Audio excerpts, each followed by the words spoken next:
Geldin Rabbim yüzüne, göylerde tahtını koyup bize kurtuluş getirdin ebedi hayat. Senin güzel muhabbetin bizi ölümden kurtardı.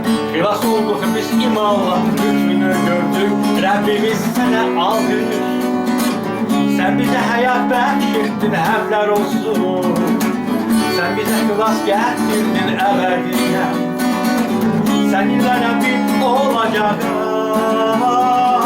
her şerik.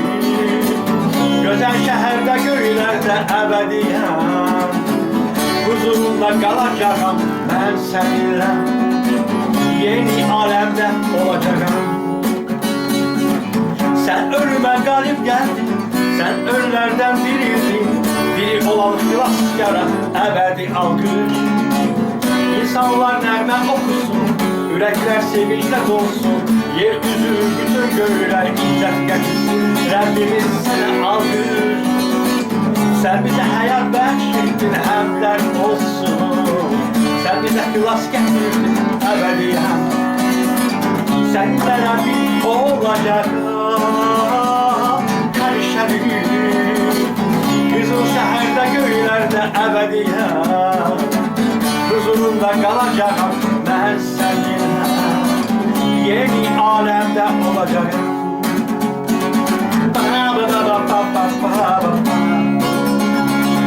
Ba ba ba ba ba ba ba ba. Ba ba ba ba ba ba ba ba ba. Ba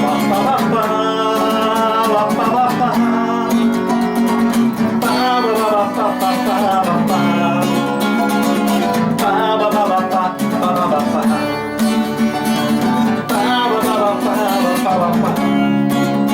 ba ba. Rabbimiz sana alkış. Sen bize hayat verdin, həmdlər olsun. Sen bize xilas gətirdin ebediyə. Seninle Rabbim olacaq hər şərik. Qızıl şəhərdə göylərdə ebediyə. Huzurunda kalacağım ben seninle. Yeni alemde olacağım. Rabbimiz sana alkış. Sen bize hayat bəxş həmdlər olsun. Sen bize xilas gətirdin ebediyə. Seninle Rabbim olacağım her şerik. Qızıl şəhərdə göylərdə ebediyə. Huzurunda kalacağım ben seninle. Yeni alemde olacağım ben seninle. Yeni alemde olacağım.